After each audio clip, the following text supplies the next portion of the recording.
Welcome to the Madison Miller Podcast Special Edition series where I go over each and every 2024 NCAA Men's College Basketball Conference Tournament.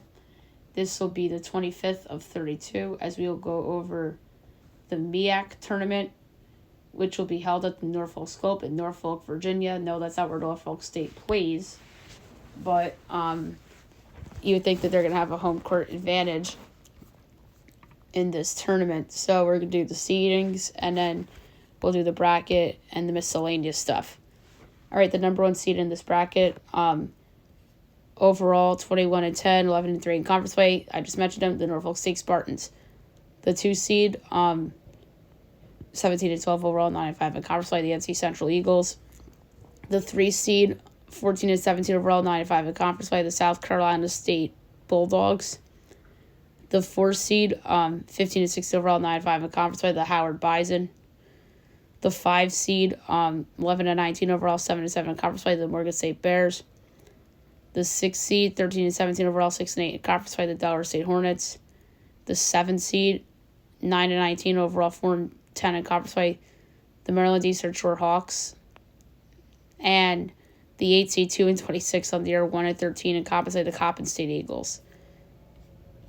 All right, so 8-team tournament, quarterfinals, the 13th and the 14th, semifinals the 15th, and the championship will be on the 16th at 1 o'clock Eastern on ESPN2.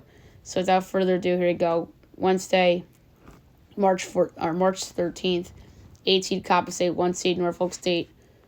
Norfolk State is easily the best in this conference, led by Jamari Thomas. I project them 20.4 over Coppin State, total 134. And 17-20th, so I project them to move on. 17 Maryland Eastern Shore, 2 seed NC Central is the second of 2 quarterfinal games on March 13th. Central's a pretty balanced team led by Fred Cleveland Jr. over 15 a game. I project NC Central 8.1, total 138, and the 20th, so I'm going to advance NC Central.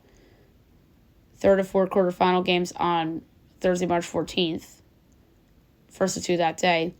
5 seed Morgan State, 4 seed Howard. Morgan State isn't bad. Or isn't that bad. Their best player, Winston Tabbs, averaging over 15 a game. Howard isn't that bad either. They have the best guy on the court in this game, though, and Bryce Harris at over 16 a game. And over 7.5 boards per game. I project Howard 4.6 to 150 and a quarter, so I have Howard moving on. And the last of 4 quarterfinal games, Thursday, March 14th, 6 seed Delaware State, 3 seed SC State. Delaware State a little bit better than I expected them to be this year, led by Martez Robinson over 16 a game. SC State, really good year. Well-balanced team. I'd say their best player is either Mitchell Taylor or Michael Teal. Nobody averages double figures per game on this team, which kind of makes them flawed in a way. But I do make SC State a quarter of a point favorite, total 142 and 13-20, so I'm going to advance SC State. Although Delaware State's tempting there. All right, so chalk in the semifinals. On March 15th, that would be 6 o'clock Eastern. 4 seed Howard, 1 seed Norfolk State. Should be a really good game. You have Harris on one side, and you have Thomas and Allen Bertrand on the other. I have Norfolk giving 5.8, so I have Norfolk advancing to the championship. And the second of 2 semifinal games on March 15th, 3 seed SC State, 2 seed NC Central. Best guy on the court easily is they have the best 3 guys on the court: Cleveland, Jadarius Harris, and Paboy King. This is NC Central, and I have them giving 2.5 to SC State, so I have them advancing.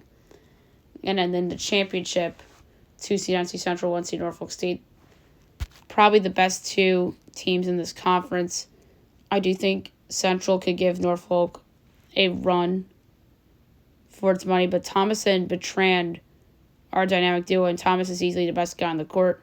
I have Norfolk 6.3, so therefore I have the Norfolk State Spartans winning the 2024 MEAC tournament. They didn't win it last year. Howard did. And Norfolk won it 2 years ago. So for the second time. So let's make that 3 times in a 4-year span.